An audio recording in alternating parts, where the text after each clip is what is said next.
Way to go. Good to see you.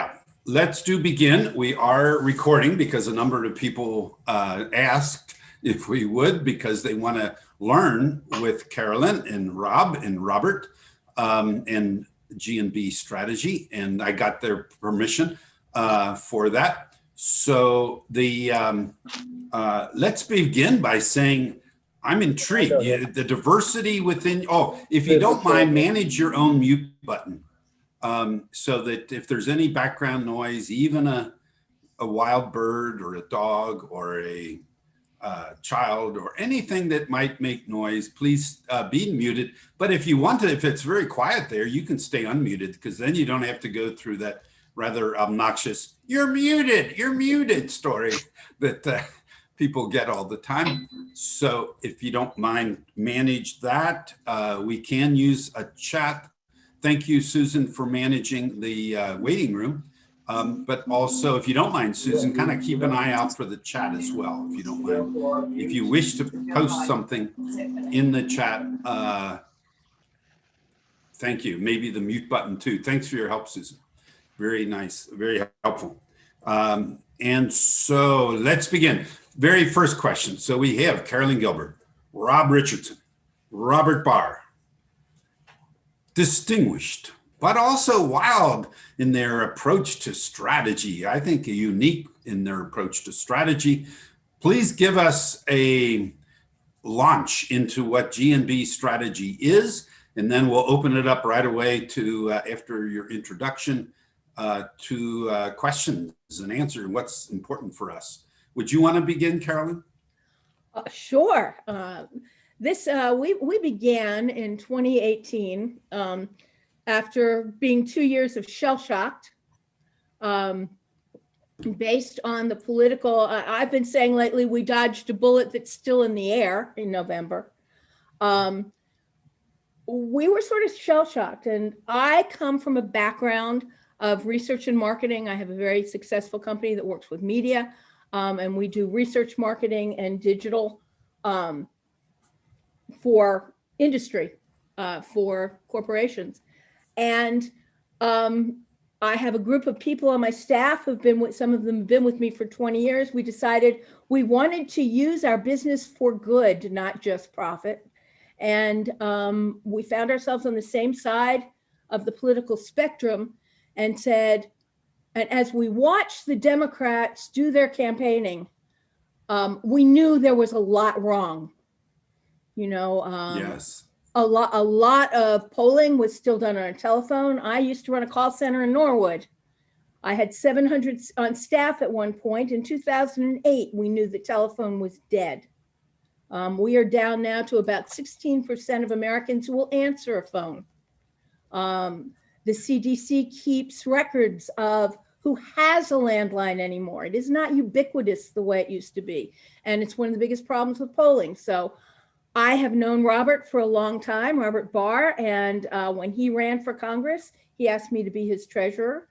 And as Rob was running for state office, we met him and decided that our values were pretty much all in the same place. And among the three of us, we felt we could do things for politics that were not being done on the Democratic side. I like to say my company was like Cambridge Analytical, only legal.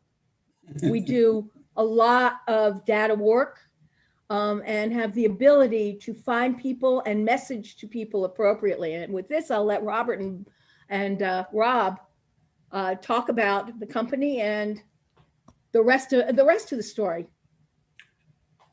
You go ahead, Bob. You're muted, Bob. Thank you, Carolyn. I knew that before.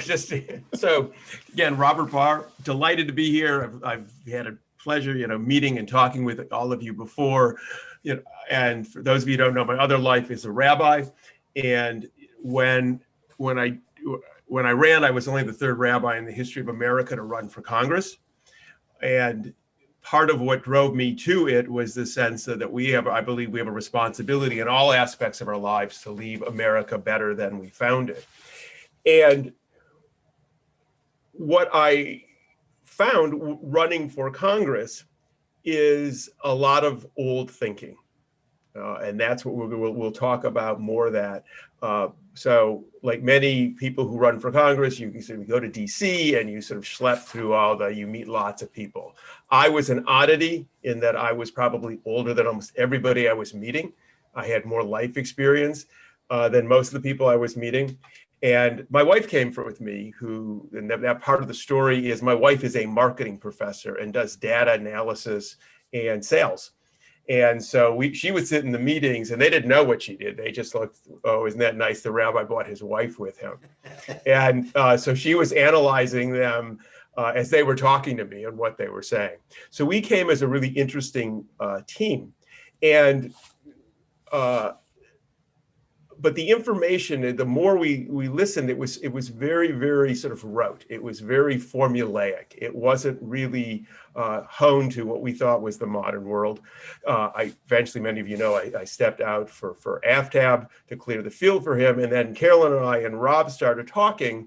And the question was, what do we do? How do we get a conversation and a strategy built that really is more effective?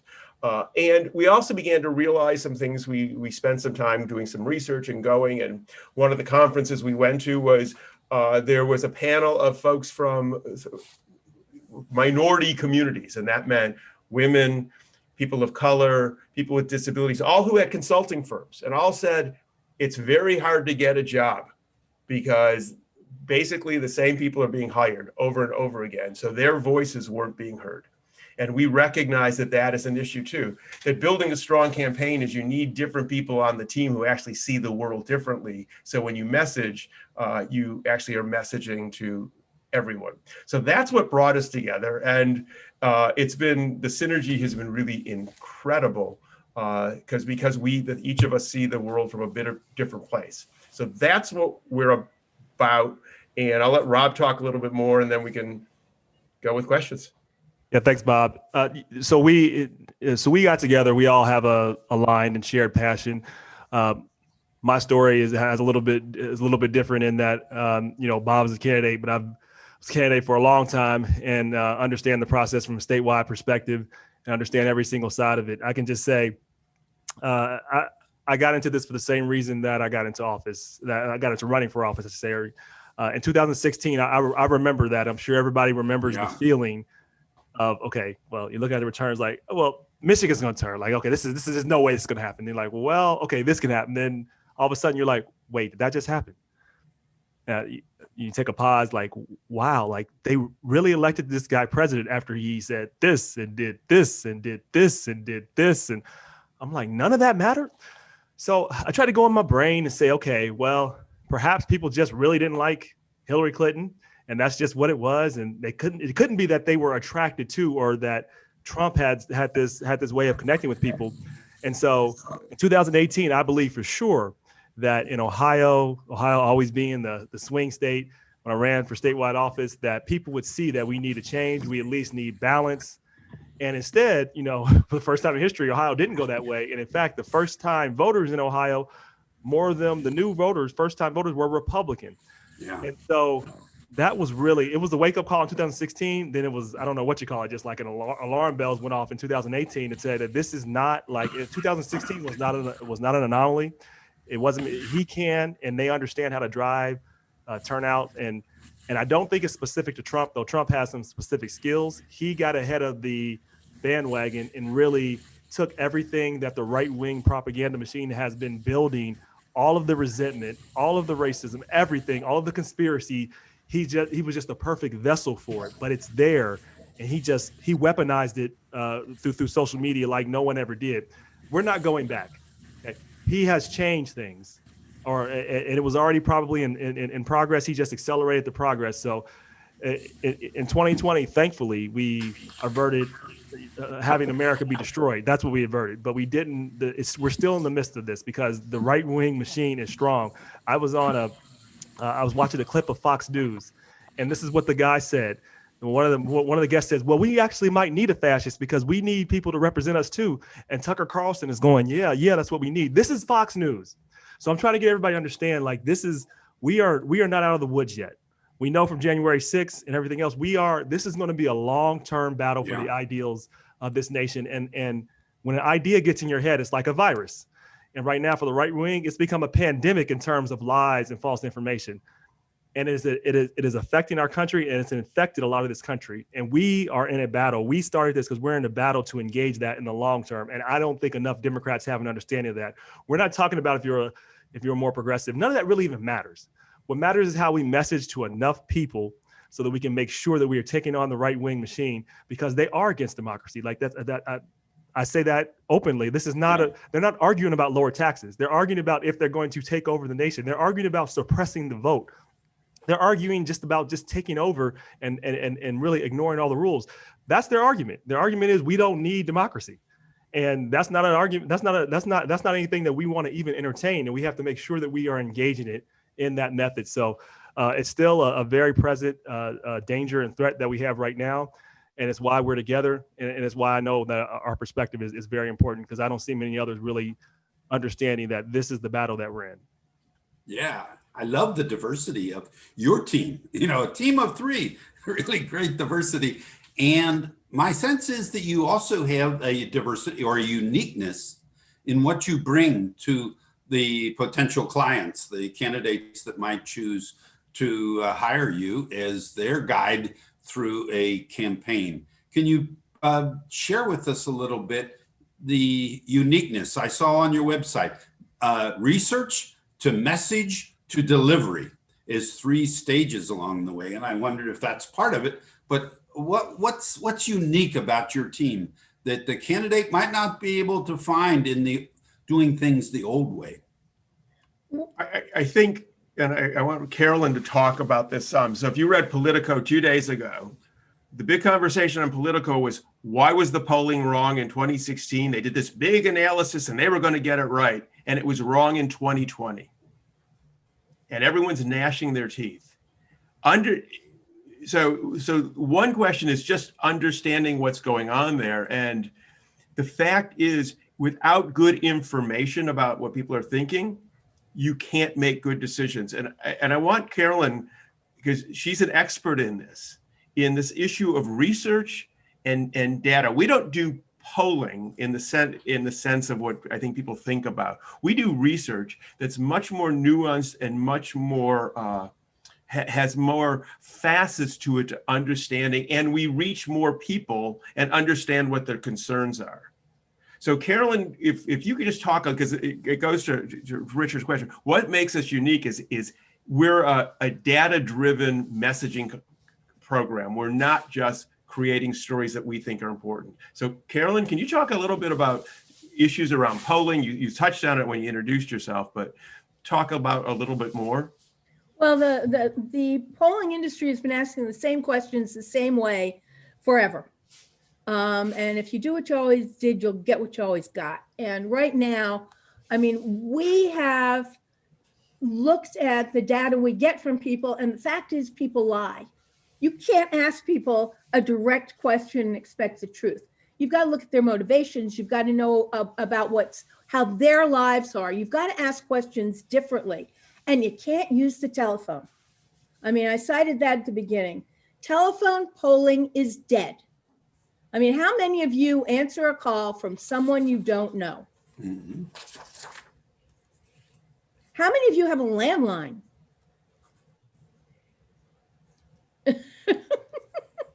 Yeah. We're over 60.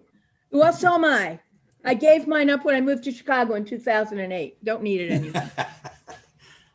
Go ahead, Carolyn. Yeah, I like my number. I'm attached to my numbers. See, I'm in love with 931-3030. If it was a crummy number, I'd drop it in a minute. Richard, you can have it ported over if you want. You can. I was going to tell you, you can put it over to a cell phone. Yes, but you know, we have to do things differently. We have to ask the questions differently. Yep. You know, and that's what my team is an expert at, getting to the truth below the answers. And the other thing is the way we do our research. We got, you know, we did a fast thing last week where I got 1,200 respondents across America in about 20 minutes. Yep. So when we do a study, a national study, we'll do 5,000 to 10,000 people, and national pollsters will do 1,200 people across the country and say that's representative. Representative of what? You can't do a deep dive into that. It's just pretty amazing to me what these polling companies have done. When Bob ran, they gave him a book, and you spend this much on your pollster, and these are the pollsters to use, and you spend this much on television. I remember one of the guys we were working with who was 30, he and I looked at each other and went, television? How much Trump television did you see in the 2016 campaign? Personally, I didn't see any social from Trump, but the people who should have seen it saw it. The people who voted for him saw it. We have access to so much information about people in my business, and we can do literally hundreds of messages based on what we know about these human beings, their employment status, their income, where they live, how they live, what they bought. I could probably go into records and tell you, each of you, what washing machine you own, or if you own a washing machine. So Snowden was right. Pardon me? So Snowden was right. There's some surveillance for all of it. So it's not necessarily surveillance. It's we all give away data We all the time. voluntarily give it away. Constantly. Well, maybe voluntary. Yeah, the crazy people who think they're putting a chip in your arm, we all have a chip. There it is. It knows where we are. So Carolyn, how do you reach the people? Do you text? Do you email? Social media? How do you get it? All of the above. You use the tactic that fits the message and fits the respondent. You do a segmentation analysis of the audience you need to reach. And it's not a simple thing. And I have a team of people who does it, but they do it real well. Rob, you want to speak to that? Yeah, just to give a simple example. So just a practical point. So Carolyn's already talked about the fact that what makes us unique is that we bring all of this all in one house. When you have a campaign, and I've gone through it, and you're trying to just figure out, how to raise money. Essentially, that's your only goal. You're just trying to figure out how to raise money, hire the right staff to help you manage people and raise money, and you have no space or capacity to think about just beyond that. And so you get to this point, but there's never really a organized manner. So usually you bring a bunch of people loosely together. You have one person over here and they do polling. You have messaging over here, and then everybody just throws something together and you hope it works, which is not a very good way to campaign. And I know this by experience, even though I believe we did a good job, but that's after I ran for mayor, that had that experience and another experience I built on top of that. But going back, I would have done things totally different. Strategic targeting marketing works, just like she's saying. Most of the time it is social media. You can do other ways, but most of the time you're looking at some ways to target people, and we can know based upon their interests, who they follow, what they read, all of this you put into, and then we micro target based upon who that person is, or that's the subsection profile of that person, who that person is. Well, a clear example is we did this in South Florida. So Harvey Rubin, our client, ran for clerk of courts. He was running for re-election. We immediately looked at the data and knew that we needed to target specifically Hispanics there, which are Cuban, which are very different from, there's no one Latino vote. It just doesn't work that way, specifically in Florida. And then we also need to look at a section of younger African-American voters to make sure that they actually knew who he was. And so we did specific targeting, looking at those demographics based upon zip codes and based upon where we knew they likely lived, and then we made sure to narrate and the right type of message, because what the right does a lot better than the left, is they narrate a story. They make it up, but they narrate a story, right? They narrate a story, and there's no nuance, right? The people that are good, we don't know why they're good. They're just good people protecting us. And then the people that are bad, we don't know why they're bad. They're evil and they're bad, and we must go after them. And we don't need to do that, but we do need to understand that's how they message. And we got to make sure we are addressing propaganda. So long story bearable, we did that. Harvey Rubin not only won, he led the ticket. He did 20 points better than Joe Biden did in South Florida. Wow, that is exciting. I'd like to open the first kind of open door to questions or comments from our campaign leaders or candidates. So Dan Driscoll with team Tim Ryan, Jamie Castle, Kurt Grossman, K.A. Hurd. So you're in the practical place of working on campaigns. So the first little set of questions might come from your group. Who's first among the four of you? Yes, Kurt. It's really a compound question, I suppose, but what do you cost and what exactly do you do for candidates? And do you do anything locally? What do we cost? We custom price everything. It's not, I don't have a rate card to show you the way we need to know. We start with a needs analysis. What messaging do you need? How many people do you need to reach? I mean, it is a process that we go through, and all of our pricing is custom. And what was your second question? I always get lost on the pricing. Do we work for local candidates? The answer to that is yes. And then what services do we do? So we do research, we do marketing in a couple of ways. The social media targeted marketing we talked about. We also do production, and we also do general consulting to help with messaging. We do all of those. So data, research, marketing, including the social media page, and also content marketing, which is helping you develop your message and your organic marketing, branding, all that. We do all those depending on what a candidate wants to do.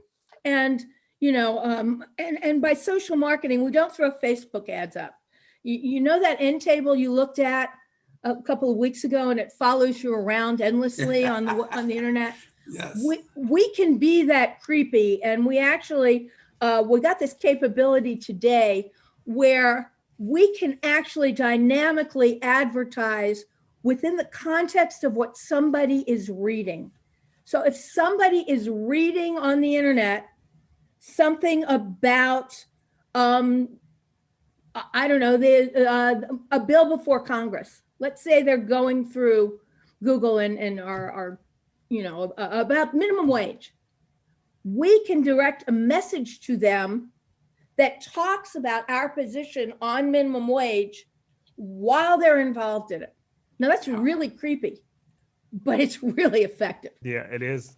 I mean, there's so many ways to do this, as Carolyn said. I mean, there's the Facebook way is not, people think you go up and create an ad. A lot of people do that wrong. You have to build out specific audiences. You got to use the data to target folks.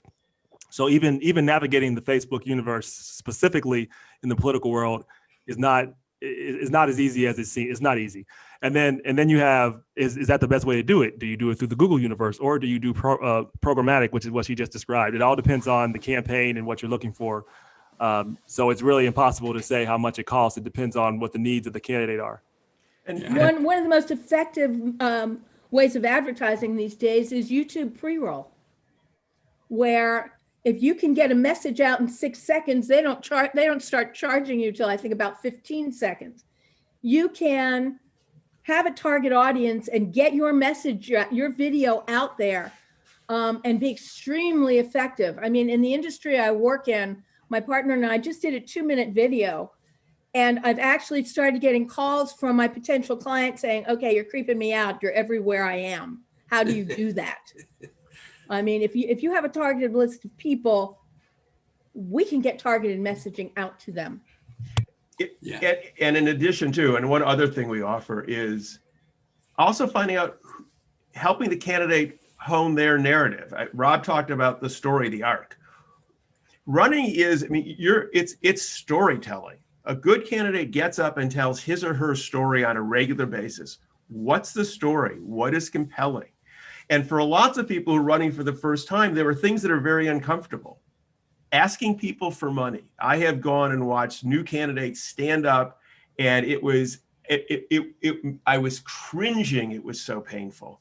So I wound up consulting what a good friend of mine was working for the D-Trip, and he was having candidates from around the country call me to talk about, how do I do what's called call time? How do you do your call time phone call? How do you end your phone call when you ask for an ask?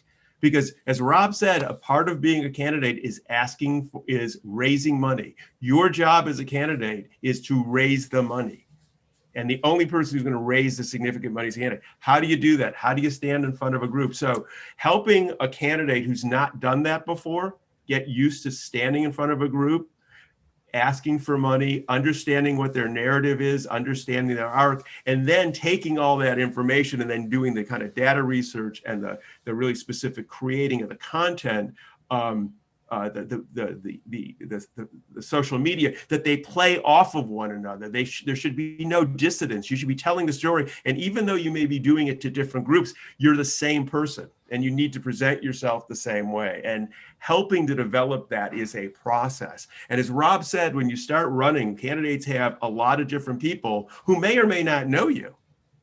You're hiring them very quickly. And you're building. It's like trying to build a boat as you're going across the ocean. It's not the most effective way to build a boat. And it also, this is the other thing, and it goes back so much to Kurt's question about cost. It actually winds up costing more. It does. Because the money is not effectively spent. I mean, anybody who's ever built anything knows the best way to build something is to plan it out before you start.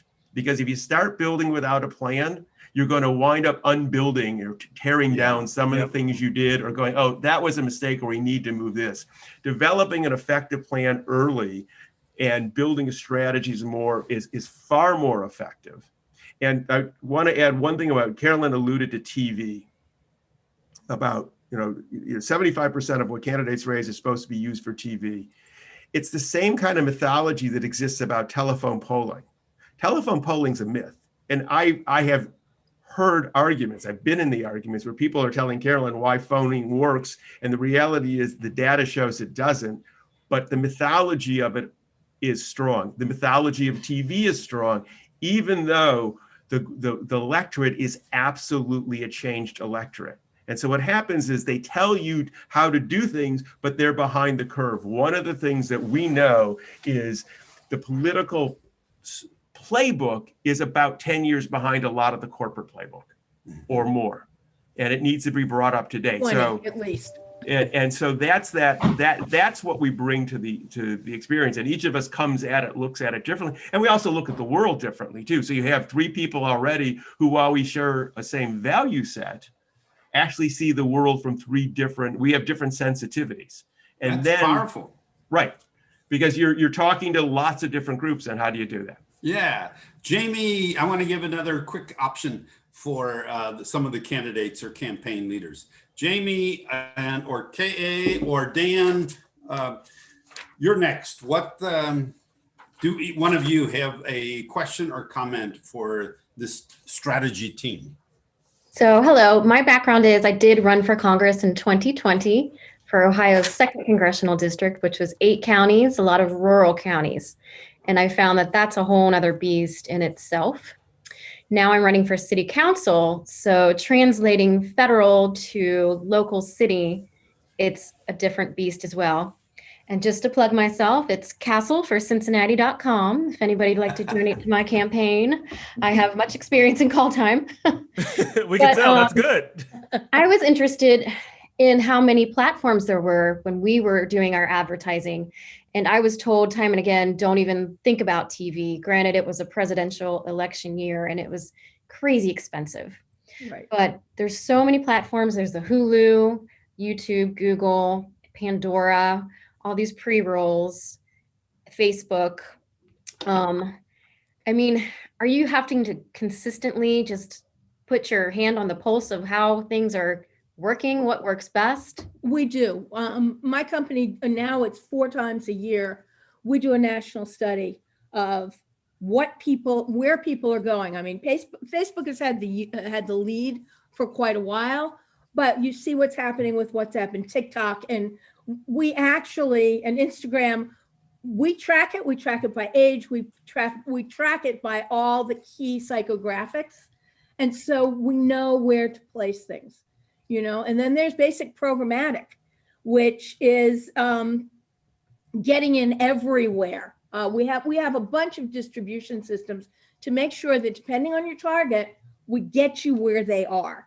So I can't give, I can show you charts out the yin yang because we do it all the time, but. Yeah, and the answer will be dependent upon your campaign and what you're trying to do and your budget. So when she talks about just say programmatic to break it, that's when you're going in, you're looking through an ad, and all of a sudden, oh look, Jamie Castle coming out. Oh, she's running for office. You can click on her. Like it'll come. It'll just follow you everywhere you're going. If you're reading the Enquirer or you're reading the New York Times, see what's unique about it is, it doesn't matter. We don't purchase from the Enquirer or the New York Times. Right. We take it all together, right, and then we just follow where you're going. We follow where your voters are going. And because because with you, we can pull from the voter list, we can make a better assessment on what tools we should use based upon the budget and strategy. So that's, I mean, to answer your question, there's a whole lot of avenues to get to where you're going.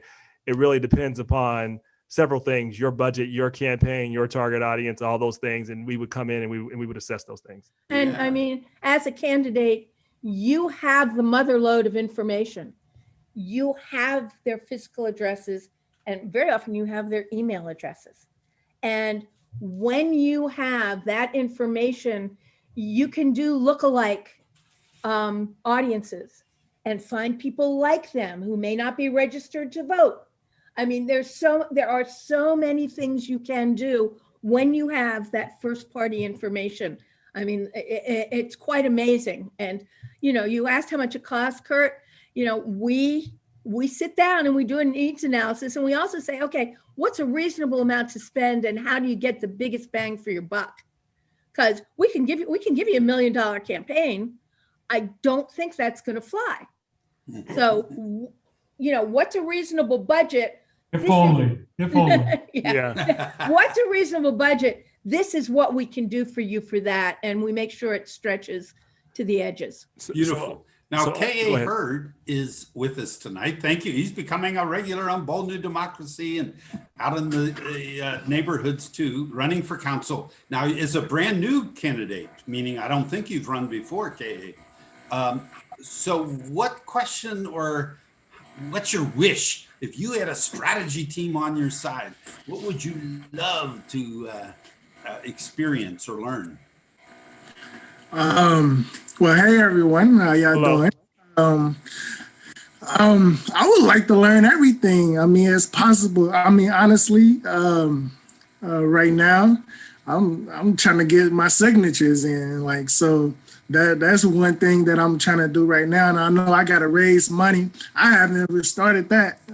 So right now, I'm just trying to go into different groups, accepting invites. I'm trying to also go to our community council meetings, meet new people, or see what's going on in different communities, looking at different opportunities that I can make show my face or whatever the case may be. And I'm just trying to stay out, trying to get my face out there, get my name out there as much as possible, because I understand advertising is expensive. I was doing YouTube earlier. They actually kicked me off of YouTube because they don't do politics no more at this time for some reason. I'm not for sure, but right now I'm going door to door. I thought that would be a good strategy to start off with for as trying to collect signatures. At least I can hand them something, talk to people at their door in the beginning. Also just keep on just clicking on it. But I'm willing to listen to any advice as a first timer. I want all the help that I can get. Yeah, this is great. Carolyn, Robert, what would be a boost up, just a hand up to a brand new candidate? I defer to the candidates. Yeah. So, you're running for city council. So I've had the experience of running for mayor. So I have some relevant experience. I guess, first of all, running the first time is really, really, really hard. And I think you know that. You need to get your signatures though. So first things first, like you need to get your signatures, and however many signatures you need 2 to 3 times more than you think you do, because a lot of them are not going to be valid. You need to make sure you understand the rules of getting those signatures. I mean, because you don't want to do all this work you've been doing and not even qualify for the ballot. It's happened to a few people I know, and some people are very smart, but they didn't take care of the basics. So you, first of all, make sure you have the signatures. Make sure you know the rules, and if you don't, go to the Board of Elections. Talk to the people there and make sure you understand how the form has to be filled out, and you have to know that. If you don't have anybody advising you on that, then you have to be the one, because you're like a startup. You got to be the one that knows how this works. And I know that's difficult, but you got to get that point. The next point is you got to raise some money, and then you have to you have to be comfortable being uncomfortable raising money. And essentially, this is what you're going to do. You need to go and figure out everybody you ever met in life, anybody that knows you, anybody that's been friends with you, anybody's friends of your friends, and you need to put that list together and figure out how much money you can raise. So so write down that list and estimate how much you can raise from those people. If it's 100 people, however many people, get that number together, divided by 2, that's probably closer to your real number, maybe even 3, because you always think you're going to raise this much. It's always less than you think, but you need to get there. You need to start getting that list. Then you got to get your narrative together about why you are running. Okay. So you need a 30-second, you need a minute. You need to just know why, and it has to be personal. I'm not talking about, usually when people tell me why they're running, it's not very good. They say, I'm running to improve the city of Cincinnati because I'm tired of what's going on. That's not a good why story. It has to be something connected to your story, why you grew up, then you get, or how you grew up, something, what moved you. Then you get to, these are the policies that are important to me. And then then when you're done with the conversation, you always close with, can I get your support? Ask how much, and then shut up and wait for an answer. Wow, that is great mentoring, Rob. Way to go. I love it. With all your good experience to be able to help out KA, I hope that was helpul. And Dan, is Robert Barr back? Robert is back, yes. I'm back. I'm sorry. Yeah. Dan, I wanted, I know you're we're finishing up your master's, and the Tim Ryan campaign is just starting. From what you've heard so far, what would you love to hear when you come back in the summer to work? What's something that might make a difference for you working for the Tim Ryan campaign? Well, it was really encouraging to hear already about sort of new avenues and new platforms that are seemingly viable places to meet or sort of make messaging to young voters, which is something that I'm very concerned about. Sort of looking back on, I think what was already said already is that the new voters in 2018 were mostly voting for the GOP. And so one thing that I'm sort of perpetually thinking about is how to encourage young people more and more to sort of bring out the vote, because we know that young people in Ohio are interested in social change. We know that young people in Ohio are interested in the sort of values that can be provided by a candidate like Tim Ryan. But really the battle is just meeting those individuals where they're at, sort of getting the messaging out correctly. And so one thing that I'm curious about is what sort of strategies there are for meeting young people specifically where they're at, sort of getting out the message that, the Democrats are going to be the one to bring Ohio into the future. Well, once again, we meet people where they are, and I'll tell you something, 18 to 24s are not watching the 11 o'clock news. Just in case you didn't realize that, they're not watching local news. Once again, we do the research and monitor so we know where to find them. Again, if it depends on the message you want to share. If you are looking for college graduates looking to be employed, that's going to be a different set of messages and a different platform than kids who just got out of trade school and are doing an apprenticeship somewhere, or kids who are still at home going to graduate school. There's different messaging there. I mean, student debt is going to be a message. There are all sorts of messages you want to relay to those people. And you need to find them where they are. And once again, we do the research to know where they are. And I can't tell you where they'll be in a year. I can tell you where they were a month ago, but we'll know in a year where they're going to be. And I would add to that. There's also, if Tim's running a statewide campaign. So are you talking about young people in the rural counties? Are you talking young people in urban settings? Are you talking about young people in suburban settings? Because the other thing that we've also found is that those groups use different social media platforms. So if you think you're going to use one social media platform for all young people, you're going to miss some. So the strategy becomes, you need to know, where are people getting their information from, and where are they in rural, suburban, urban as well. And there are other ways to find people and or target people using other kinds of technology that we use, that when they're in groups, we can find them in their groups actually, physically. and then begin to track them. So, there's a few ways to go about it. And then you target the message. Then you target the message. The only thing I would add is how are we defining young, right? I mean, is young, because we're having a very transparent conversation. It's a lot harder for 18 to 20, 18 to 22. We can do a lot of work there. It's very, very difficult because, their minds are like this and all over, but you can do that. But are you saying between right when they become a young professional, like 22 to 25, that's probably that's a different strategy. Is it under 30? I mean, young is kind of a broad definition, but yeah, I do hear you. I mean, we have to, and how we do that and how we actually define that group will determine what the tactics and the strategies are. So, I mean, but there's a lot of different ways to go on that. We would get more specific into how are we defining young, and then where can we have the best return, right? Because we can go after 18 to 22, but perhaps it makes more sense to go after those between 24 and 28 because they are more likely to vote and we can gain more voters there versus focusing on 18. I'm not saying we don't. I'm just saying that's probably what we'd have to figure out, how we defining young and what's the best segment to go after to actually increase Tim's vote edge. Yeah, good going. And one of the things that I think a lot of the political playbook hasn't realized is that I grew up in a push society, meaning one message too many. I grew up in a generation where we all listen to the same music, we all watch the same TV shows. It's probably the most homogenous generation in history. This has become a pull society where I decide when I want to watch, what I want to watch, with whom I want to watch it, and I might pause it and watch it again on a different device.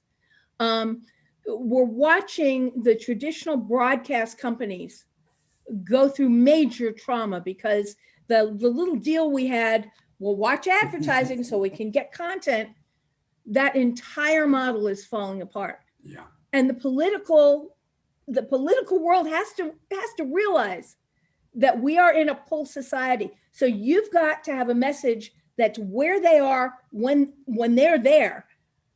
And it's one-to-one messaging now. It's word of mouth essentially, only using technology. Yeah, that is a good way to say it. Yes, if you know how to use the Zoom hands up, which is under the reactions button on your Zoom tool, navigation bar, or under participants, please use that. If you don't want to use it or it's not showing up, please just put up your hand. We have a small enough group that I can see hands raised. And so I'm going to go just to reward the hands up with Zoom. We'll do Marty and then Marie and then Susan in that order. Marty, you're next. Hey, I was wondering, you're talking about using social media and a lot of research, but will you be able to help Bold New Democracy figure out ways that we can, as volunteers, can help candidates? And flipping that, will you inform candidates how they can use a group of volunteers like us? Leave that to the former candidates to answer. So I would say there are some tools that can be used to help really build your first party data. As we've talked about, that's very important. We're talking about emails, information. One is called, if you look it up, snov.io. And what you can do is you can find emails from anybody on LinkedIn. Literally, you have to pay for that, but it's not that much. And what this does, and it's very accurate information. So, and then you can also test any of the emails you find and see if they're accurate. I found that to be a very useful tool. So that can help you. So if you're a candidate and you have a LinkedIn profile, like something I wish I would have known, right? Because I have like a bunch of people on LinkedIn, and you can find all of their information. You can go back and use that. So that's something that you can build a database for, and then find ways to engage people. And then beyond that, just becoming aware of really how to use the basics of some of these platforms, because they're just very effective in terms of just being able just to understand how to use it. But I mean, that's some free advice. I mean, I definitely build your list, build your contact list, continue to do that. Use some some of these free services that are CRMs. It's just to build from there. So you can, HubSpot is another good resource that is free. If you go to HubSpot, you can have a CRM that you can use, and that can help you keep track of a database. So you're at least building. And then there are some online courses you can take through HubSpot if you just want to go out and learn this stuff and learn some of it on your own. So, I mean, as volunteers, you can definitely do that to help build your list. I mean, that would be my advice. Yeah. What was the first one you said? SN? I think it's OV? snov.il, Snov. Let me look it up. IL or Yeah, O? .io. If you find that, Rob, would you I'll put it that in the chat for us? Yes. Let's see. I wanted to have Marie Dominique has the next question or comment. So my question is how to message to very specific people. So the people I'm thinking of right now are this chunk of voters who are voting for a Democrat president like Biden or Clinton, but end up voting for a Republican in the House of Representatives. So my question is, do you have any experience with these voters? What are they looking for, and how to talk to them, how to message, and how to convince them that it, to me, doesn't make sense, to be very honest, but I'm not an American, so maybe I don't understand that. So do you have any input of how to talk to these people? I suspect that most likely they're values-based voters who in the last 2 election cycles saw Donald Trump, and they're probably conservative, but they saw him and said no. They looked at his face, saw who he was, and said, I'm a Republican. I can support, I don't know how anybody supports Jim Jordan, but let's say Brad Wenstrup. Okay, yeah. Let's go there. I can, sorry, Jamie. You don't want to go there. But I can support a Brad Wenstrup, but I can't support a Donald Trump. So that's a values-based voter that, you know, I don't think it was about policy the last 2 cycles, frankly. I think it was, I mean, they weren't in his cult of personality. Yeah, Robert, that's it. Robert, do you want to speak to that? Is it Robert? Yeah, which one are you asking? Yeah, Rob, you go. I'll go first. So I would just say, I have a little different view on this because I don't believe many of those moderate Republicans really exist in a statistical number at this point, right? I don't even think that's worth going after. That's my opinion. 5%, which is not worth going after, right? 5% of the Republican Party. So remember, never forget that Biden got the most votes in history, and Trump got the second most votes in history. So it's not like his vote numbers went down; they went way up. So I think we got to figure out. Not in Hamilton County. So maybe I have to be very targeted. Not in Hamilton County. Oh, well, no. But in Hamilton County, he lost Hamilton County and he lost it again. So that makes sense. So in Hamilton County, I mean, Hamilton County's blue area. I'm talking about, and if the congressional district was in Hamilton County, we would have won Hamilton County. Right. The problem is they included Warren County, which is blood red. All of Warren County, you have to win too. No. In Hamilton County, there is 5% of people who voted for Biden but voted for Chabot. So these are the voters I'm interested in. Right. But what I'm saying is that's still not enough. Even with those voters, you still lose. Like what I'm trying to get to the point is, like, if we get what we have to do, I think the better part is how do we make sure we're engaging our voters, not just when we need them to vote, but creating a narrative that engages them year round. Because part of the reason why, because I think the reverse problem is the bigger problem. How does Trump get so many votes? Because he's still, let's look at Ohio. Okay. Trump destroyed Biden in Ohio. Like Biden lost more than I lost by a good amount. And so and I got 2 million votes, but he got a lower percentage. So when you look at what happened, his numbers overall went way up. I'm talking about overall, like he got more of his voters out. How do we engage our voters in a long-term strategy? 1, 2, how do we also understand how Donald Trump reached some of those people? Some of them was called a personality. Some of it was because he messaged them. So he messaged black men. He got more votes from black men than I think any other Republican candidate has ever got in history. He got more votes from Muslim Muslims than any Republican candidate ever got in history. I believe he started approaching even Latinos. It's incredible. Like he targeted minority communities with specific messages. When he talked to Black men, he talked about, oh, look, I had this criminal justice reform bill. And look, Joe Biden put this bill, he made this bill and put more people in jail. Like he targeted those audiences specifically. And Democrats, they really didn't do that. Like they didn't really get into micro targeting. So I think that's what we have to do. We have to get into micro targeting specifically off of voters we can't convince, and not just engage them when we need them to vote, but over a long-term messaging campaign. That's what I think needs to happen. Engage them in things that they care about. Yes. And over the long term, and I think too, and I want to reiterate what Rob said about, and I remember sitting at meetings and Rob was stressing the fact that Trump was going after African-American males, that was part of his strategy. I think a lot of the Democratic Party assumes that there's certain groups that are going to vote for them and they don't have to work for the vote. And I think that that's an absolute mistake.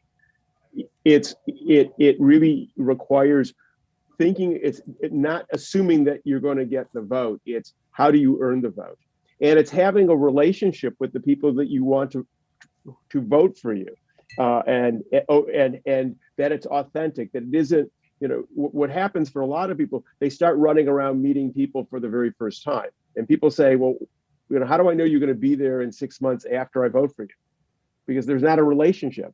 So I think, and part of what Biden had, and we saw it, is he had a long-term relationships with communities, and that made a big difference. I do want to talk just a second. I agree with Rob. It's not worth spending a lot of time trying to get the folks who voted for Biden but voted for Shabbat. But I do think one of the things that needs to be done with the Shabbats and the Winthrops of the world is they're not forced to own their voting record. I remember when I started going out and talking, and people would say, Steve's such a nice guy. And my answer was, no, he's not a nice guy because he voted against Medicare for children at Children's Hospital. He may be polite, but polite and nice aren't the same thing. The same thing with Rob Portman. People go, isn't he a nice guy? He's a polite guy. We also need to change the way we talk about what they're doing. Change the language and have them own the voting records that they've done and the implications of what they've done. Those votes weren't votes. They weren't just abstract numbers on a page. They voted against children. They voted against families. They voted to allow people to carry arms in our nation. They voted to allow insurrection. The story is we need to connect with people viscerally as well, that people what Democrats are uncomfortable doing, Bob. That's part of the problem. We got to get them past that, right? I just want to say that point. Like, we got to figure out, we want to say, well, how can we do this in a way that we can be ethical but still be tough. We have to be tough, though. Right. Yes. Yeah. And it's honest. The thing is, it's not about making up stories. It's about telling it's telling the right story about the person effectively. The thing is, you don't need to lie to paint these people for what they've been doing, but you have to be able to. Pretty easy. Yeah. But you got to use the language that's going to move people and excite people. This is about motivation. This is about getting people. People are tired. People are worried about COVID. People are hyper exhausted from all these different things. How are you going to move them to get out to vote? Yeah. When oftentimes they don't feel like their vote matters. Yes, good. Thank you. Susan, you're next. Susan Namey. Well, the first question was, am I understanding you that you're seeing that you have to do this all through social media? And so do postcards, and I heard you say phoning I don't like phone banking, so that's out for me, but postcards and other kinds of contacts, sort of talk about other ways. Then my other question was, Cleveland, I guess, was a disappointment in Ohio as far as turnout and how they voted and what's happening in Cleveland. Well, I think what we're talking about more than social marketing is personal marketing. direct mail is still one of the most effective ways to reach people because everybody reads their mail. Now, the fact of the matter is, my company actually does individual messaging in direct mail as well. We can send one message to the homeowners with small children in the cul-de-sac, maybe one to the husband and one to the wife that are different, and then the old guy at the end of the block who hasn't sold his house gets a completely different message, and the dyed-in-the-wool trumpet down the street isn't going to get anything because there's nothing you can do for him. Okay, so you can do personal messaging with direct mail, and the postcards, those are effective as well. So we're not saying social media, we're saying personal messaging. That's different. And it's the most, and just to the point, because there were questions about volunteers in the group too, from pound for pound, dollar for dollar, this is by far the most effective. And so like we can work with, even if it's volunteer organizations, if you guys, even if you had smaller budgets where you're doing a few thousand here and there, you're building up, you're trying to build up your lists, you're trying to do targeting. I mean, there's ways that you do this stuff, but it is very, very effective to do it this way. And these are, as Carolyn said, this is, the old rules still apply. You still have to tell a good story. You still have to know how to reach people. The medium's just through social media. That's all, but all the rules still apply. Yeah. Oh, stop. And once again, it's personal marketing. It's that one-to-one connection. People are still about relationships. And the way a candidate really has to develop a relationship with each voter in some way or another.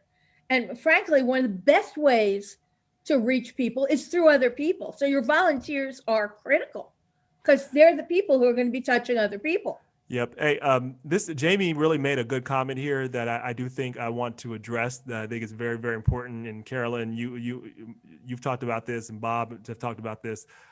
So what she said in the chat is essentially, which is true, the Republicans have a unified message, and they had a unified message.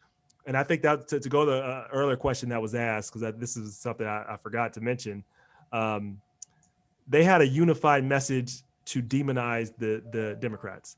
And what was it? It was two things. I'm sure everybody knows. What are they?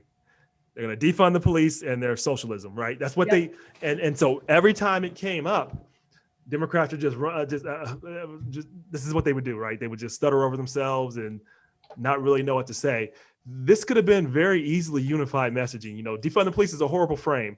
Reimagine police. We can do there's a lot of other ways to frame this, but they should have came out and framed it and then put it back on them. I say, so are you just for no police accountability? You think police should be able to shoot unarmed people just because? Like, we just believe in making sure that police are held accountable. That's it. What's your position? Instead, they go back and say, well, that's not what I believe. And then they don't say what they believe. And then they say, well, that must be what you believe. And that's what happened to a lot of these Democrats that were moderate. It doesn't matter if you're moderate or not. It just matters how you narrate the message. And you have to understand some of these core messages. They went after them for that. They went after them for socialism, and there should have been a unified message.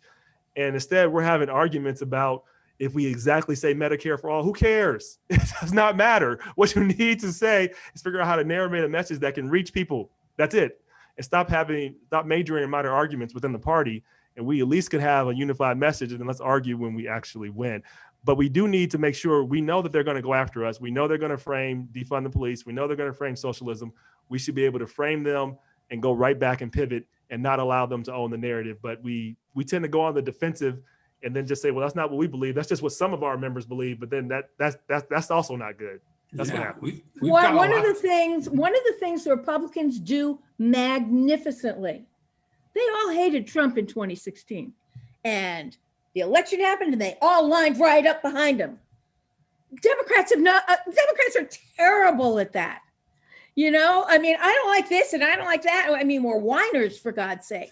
Or we're principled now, Carolyn. Maybe we're just principled where the other side is not principled, and therefore they can twist That's true, themselves. but argue principles then. Then what you do is the narrative should be about principles. The narrative should be, we believe in civil rights for people. We believe that police can't have unlimited power. We don't believe in defunding police. We believe in police having accountability. We don't believe in police having ultimate rights to take away your life simply because they have a badge. I don't know what my opponent believes, But I believe in accountability for police because I don't think government should have unlimited power. I thought my opponent was about limited protection. See, this is not that hard. If you have people, but here's the thing. Here's the important point too. You have to come from a point of conviction.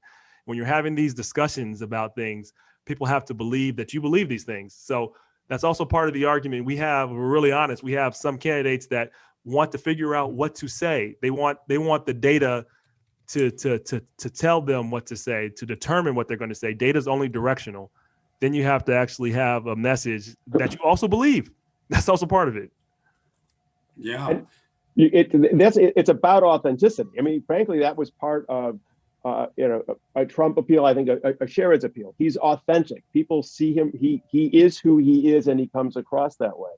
But then knowing what language to use. So we did some research on the question of defund the police or police accountability, and we got statistics on literally what groups found that language good. Understanding how to use language, words are absolutely key in conveying a message. So it's knowing what the candidate needs to know, what he or she believes, be authentic about it, and then know how to say it passionately, convincingly, with clear language, and then going back that it is amplified in the different strategies. So when you get a piece of mail, it reminds you of what you heard. Right? That all of a sudden you look at that piece of mail and go, oh, this is the person I like. It needs to be integrated in a full system. It can't be slipshod where the mailing group is doing one thing because they think they got the message, and the social media people are doing another piece, and your email solicitation group's doing another thing, but the only thing that's consistent in it is your name. Yeah. The message needs to all be together. Who has not asked a question or a comment yet? Who would like to ask a question or make a comment? Well, I had a part 2 of mine about Cleveland. Well, if you don't mind waiting 1 second, Susan, I want to give those that have not had a chance. Yeah, I'll come back to you. Who has not made a comment yet or would like to make a comment? I want to make sure. Yes, Chuck.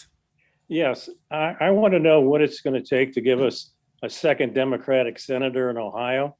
Are there certain issues that are going to be great to run on? And if those are issues now, might they change in 9 months? So you might tell me something now, but in 9 months, you might say, we got to run on something else or something more. Gentlemen, Ron. Who's first? So, I've been through this experience. I can say Ohio's really, really hard. It's possible, but it's going to be difficult. So let me just say that. I do think some things have to happen that are outside of the candidate's control. Generally, I think the rule is that this is a general rule. You can't follow any of these things, but the opposite party in power usually wins almost always, except in 2018 when Trump defied those odds, with the exception of Senator Sherrod Brown. So I think if there's some major event that continues, if the Democrats are able to effectively frame what's going on with the insurrection, if more of those, something like the insurrection, another insurrection happened, another event, and the Republican is seen as trying to have more insurrections, and the Democrats are able to frame them like these people are trying to betray our country, I want to make sure that we go back to Ohio values. If some of that happens and you have a really great candidate that can connect with people, and the win goes against the Republican Party because they're just, for whatever reasons, or some of the reasons I said, or something that I can't foresee now, I think that's how we win. Outside of that, I think it's very tough. I think it's very tough given the environment, given that the fact that that the Democrats won the presidency. Ohio in its DNA, even in our best times, we usually lost. What has to happen that is not happening within the party, but it needs to be a long term. It goes back to Susan's earlier question. She talked about Cleveland. There needs to be infrastructure building in a massive way, from communicating to just registering people, to figuring out how we can make sure we overcome some of the voter suppression tactics that's been in place, and we can re-engage some of our voters. And we should be doing that right now, and building the list, building the interest, making them understand what we're going to fight for. I'm not sure if we can do it in this cycle. Maybe we can, but here's what we should do. We should start right now. Yeah. Start building, start engaging these new voters, keep engaging them no matter what. Don't just wait until an actual election, which is what we do, right? Election's coming. Let's figure out a way to engage people and 3 months before the election and hope that it wins. So it's going to take party building. We're going to have to do what Georgia did, right, 10 years ago. We're going to have to start and really build on the ground, because we have a lot of work to do. We haven't engaged in places like Cleveland. We've been taking it for granted. It's been going backwards. Like, there are whole sections. East Cleveland, no one even hardly votes in Cleveland. Look at their mayoral race last time. I think the turnout was something god awful. It might have been 10%. It's insane. So you have you have folks that are not engaged. They're not engaged in rural communities either in terms of the Democratic Party. We have not built the infrastructure. So there is a lot of work that has to be done. I'm trying to be optimistic, but I'm also giving you my pragmatic, honest answer. But I also think it has to do with how successful current policy is going to be. Speaking of infrastructure, if something starts happening with the Brent Spence Bridge and things start getting built, and COVID, there's a victory in COVID, and the economic stimulus creates great jobs, that can be opportunity for the Democrats, because no Republican voted for that.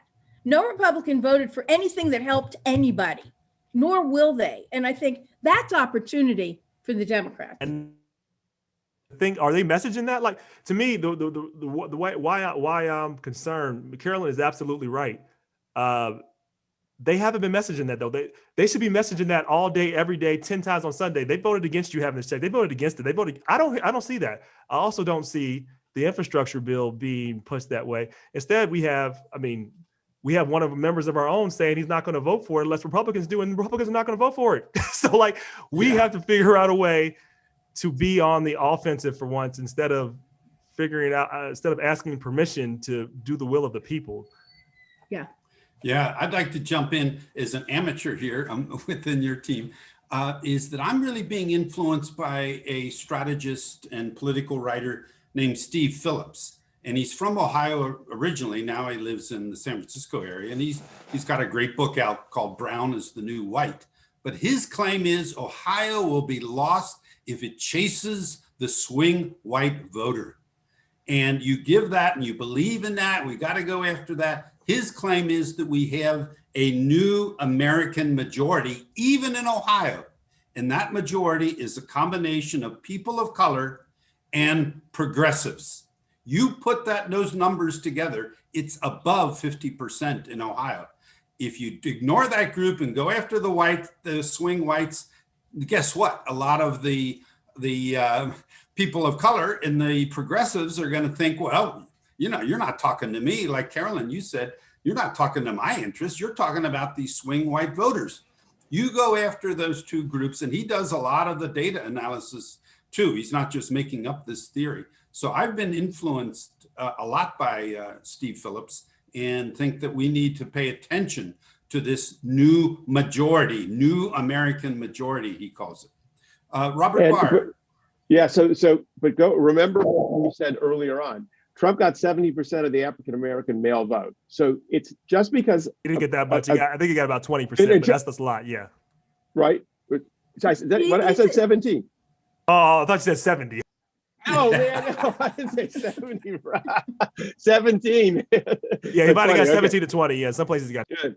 So it's not just it's more than just assuming that because someone's of color, they will necessarily vote Democratic. That was the same conversation. Yes. But and it's got to be an authentic message and a relationship message. Yes. that it's clear to what their concerns are, and that there's an ongoing relationship. So it's not. This is where numbers can be tricky, or they can provide information, but they don't give you the answer. Yeah, we can pile those people into groups and say, well, if all of them do this, then we win. But it just doesn't always work that way. And it's so okay. So those are new opportunities there. What do we do with those new opportunities? And also letting go of some of the old, we can flip some of these people. We spend a lot of money and time and just say, okay, we're going to write them off. And I do want to say something that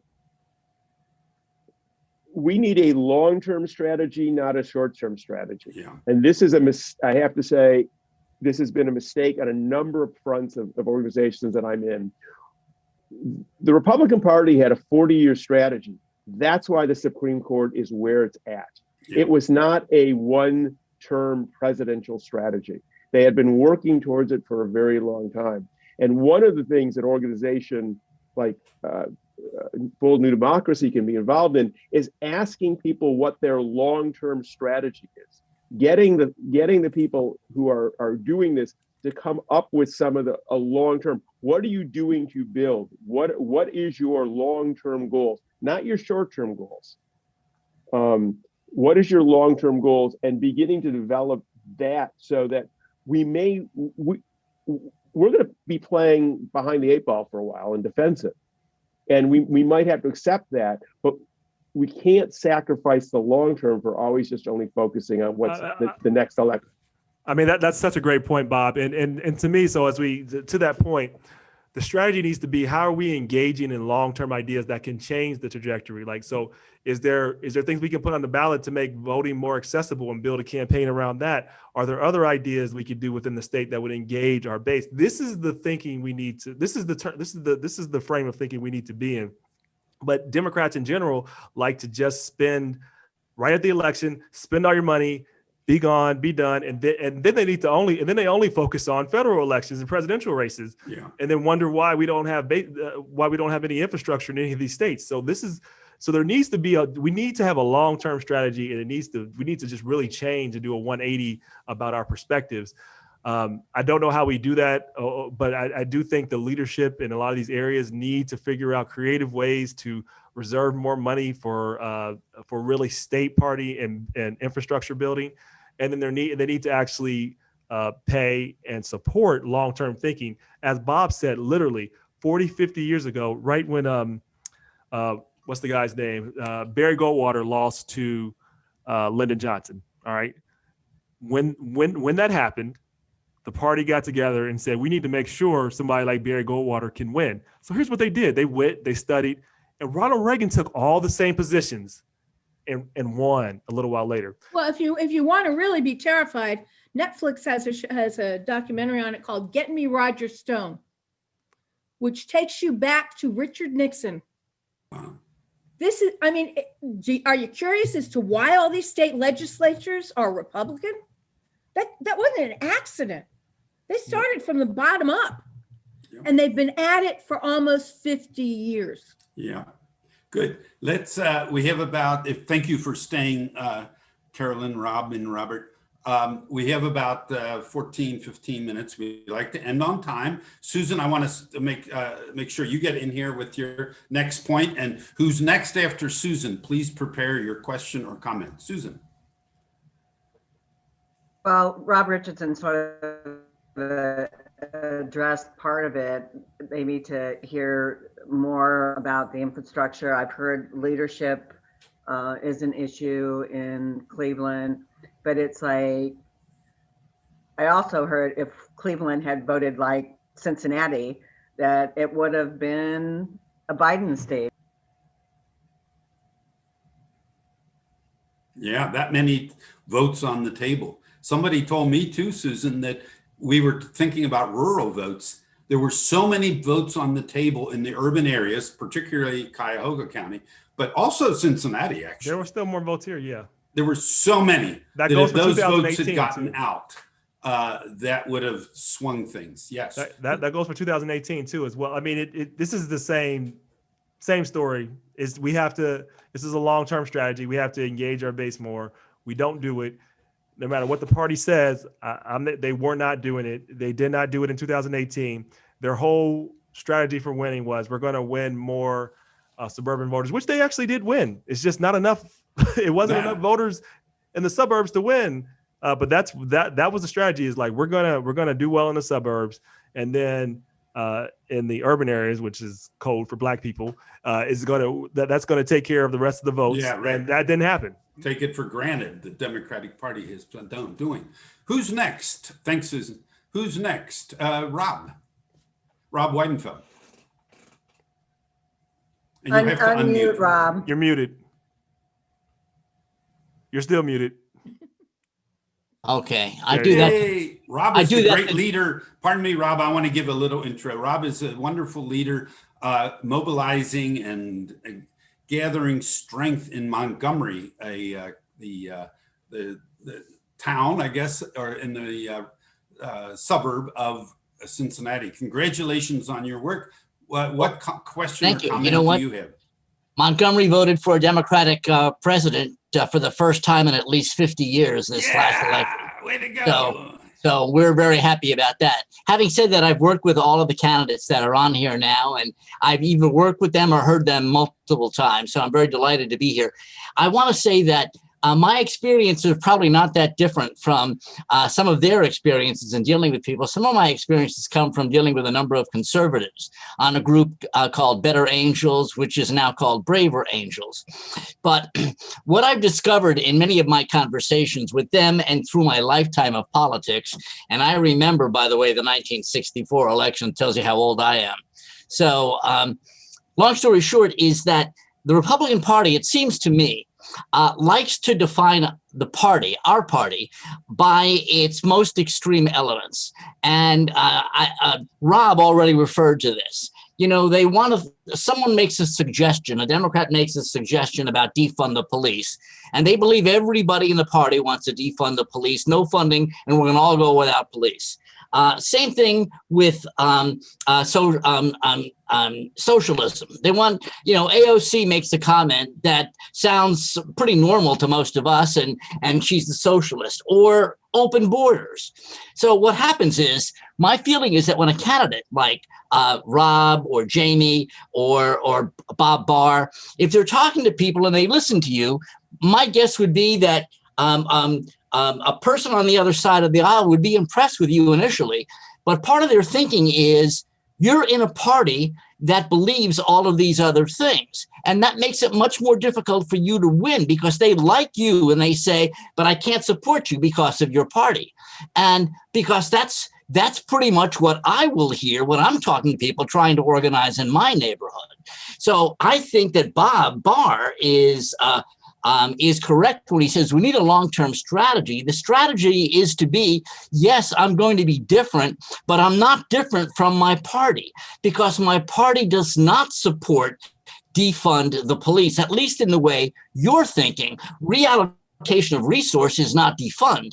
Same thing with socialism. My party does not endorse socialism, nor does it endorse open borders. So when we are out there as organizers or candidates, we have to let them know we belong to a good party that doesn't believe all the hogwash they've been hearing.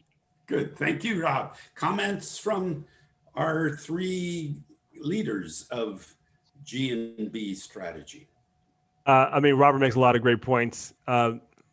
What I found is that it becomes, you get defined usually, at least within the state, by you're running for statewide office, how your gubernatorial candidate speaks, and sometimes how your Senate candidate speaks. So whoever the leaders are, and then those who are in Congress, they have to know that these issues are coming and how to frame them. And we can't. The wrong thing to do is to run away from it, which is what some Democrats that are moderate do. They just run away from it and just say, well, you know, that's not who I am. That's not who I am. That's not how I am. But then you have to say, who are you? And how are you going to deal with the issue of policing? So you still have to have an answer beyond the talking, and you need to have a frame beyond it. You need to say, I am about police accountability, because I don't think anybody should take anybody's life just because they have a badge. I'm about that, and be able to explain why you are about that, and then make them defend why they would be for someone that sat on somebody's neck for 9 minutes. Are you for that? Like, so you have to go and frame the issue back on them, not allow them to frame the narrative in the most extreme manner towards you. It's just amazing that they've been able to do that. And no matter what the issue is, Robert, I mean, in 2018, what I remember what the issue was. Did anybody remember what the issue was in 2018? The second most important issue in Ohio politics where people voted on. The first was actually healthcare. We won a good amount of those. The second issue, anybody know what it was? Immigration. Yes, exactly what it was. Because what Donald Trump and others did, they said the people from what was Central America are coming to invade us, and people believe that, right? And that became a statewide issue, and Democrats were naive enough to say no one's going to believe that. What we have to do is have a response to that. We have to have.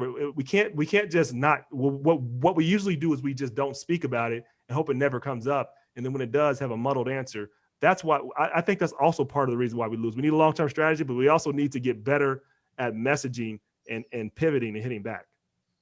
So to that point, another thing that Bold New Democracy could do for a candidate, if a candidate's willing to do this, is to come before you and you ask them all the questions that a Republican would ask. And you push that person and because oftentimes candidates haven't practiced enough.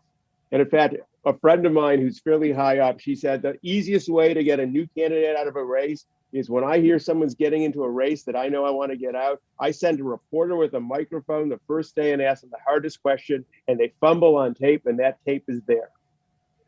The day you go out you don't go out for the first time having answered the questions for the first time.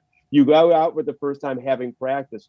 Bold New Democracy could be a safe space, if you will, where a candidate could sit down and you test them. You push the buttons, you ask the hard questions and see if they're ready. Most candidates who've never run before, and even some who have run before, need this practice. And because it is a skill. Everyone needs it. That's right. We can be obnoxious and ask a lot Not of you, Richard. really, You're never obnoxious. really stupid questions and Republican questions and unprincipled questions. We can do our best, but I think it's a great idea. Thank you. We're going to take you up on that. I think it's a great offer to the next Tuesday is going to be a tough evening to practice. What's that? Next Tuesday is going to be a tough evening. Yeah, Kurt, we got to put you on there, right? And by the way, if you want to be a master of that, and Jamie, if you want to see a master of that, watch Pete Buttigieg when he's on Fox. He's very good at that. He's the best. He is amazing. Right. Oh, good. That Okay. was my question about being on to have to watch Fox. Okay. We have 5 minutes left. Thank you so much. But we have 5. Who has a question or comment? Maybe someone that hasn't spoken yet. I want to make sure everyone gets enough space in the Zoom room. Who's next to ask a question or make a comment about to Carolyn, Rob, or Robert? Thank you, Marty. I just have a comment. I used to live in Northern Ohio, and we always complained about Southern Ohio and how they spoiled things. Now I live in Southern Ohio, and I'm finding out Cleveland isn't. It's falling. That's a good point. Yes, right. The seat is shifted. Who's next? Thanks, Marty. That's good. We got to see humor in these things too. You know, we got to be filled with our spirit. Who's next? And now people that have spoken before maybe have another. I have a question about how people who've been through the electoral process can help mentor people like KA and Kurt, and so that they can be successful.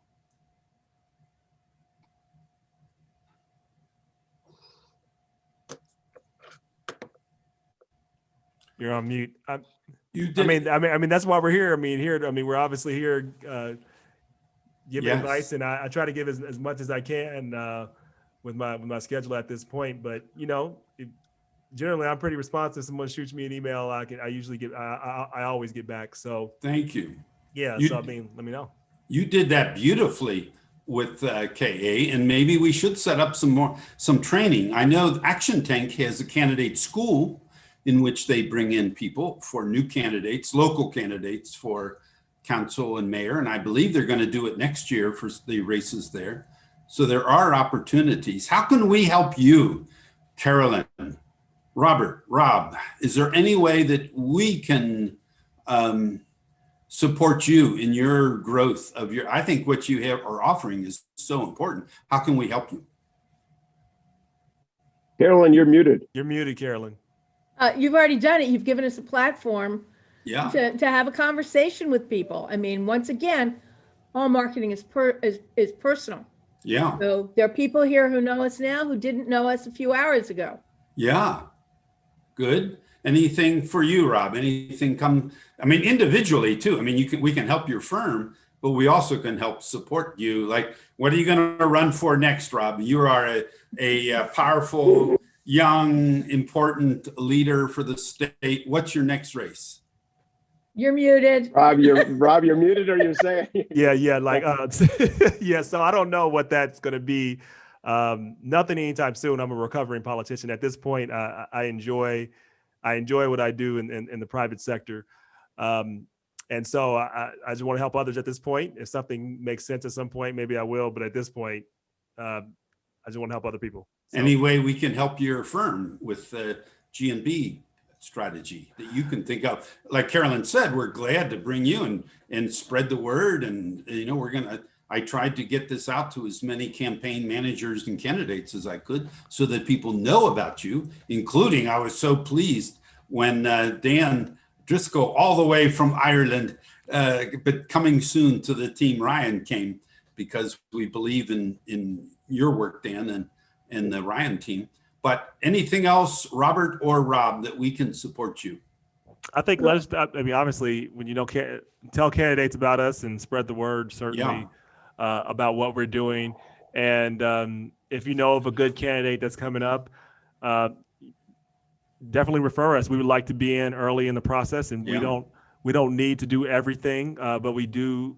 We find it's more useful to come in before someone has picked their consultant. We like to be that consultant, but we don't have to be. But generally, when someone picks their consultant, that consultant dictates everything, and they just nothing else gets in. And no matter what, they usually end up going with whoever that consultant says. So really getting in early with some of these candidates. If you know some candidates that are about to run and are thinking about it, that you think have strong potential, let us know. We'd at least like to have a conversation with them. Thank you. And last word, Robert Barr. Thank you for having us. We really, it was great to be here.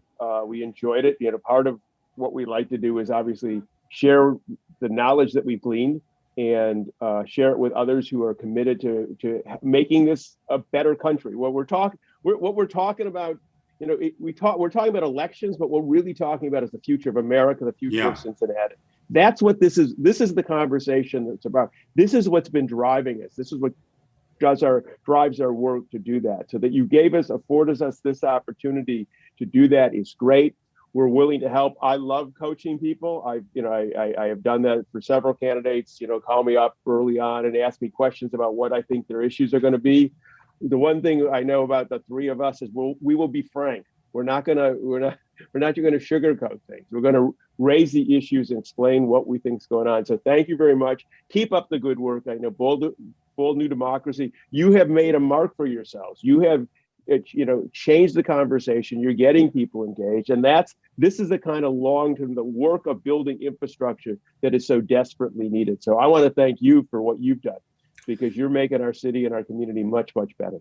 Thank you so much. Thank you all. Thank you for the Carolyn, Rob, and Robert. Thank you so much. It was so valuable. I believe in you completely, and I'm completely unbiased. And we all. Yeah. Thank you all Richard. so much. Thanks for coming, participants. We will make the recording available on to our Bold New Democracy network, which is pretty big. So we hope to spread the word that way. Good night, everyone. Thank you so much. Good night. Bye. Thanks. Bye-bye.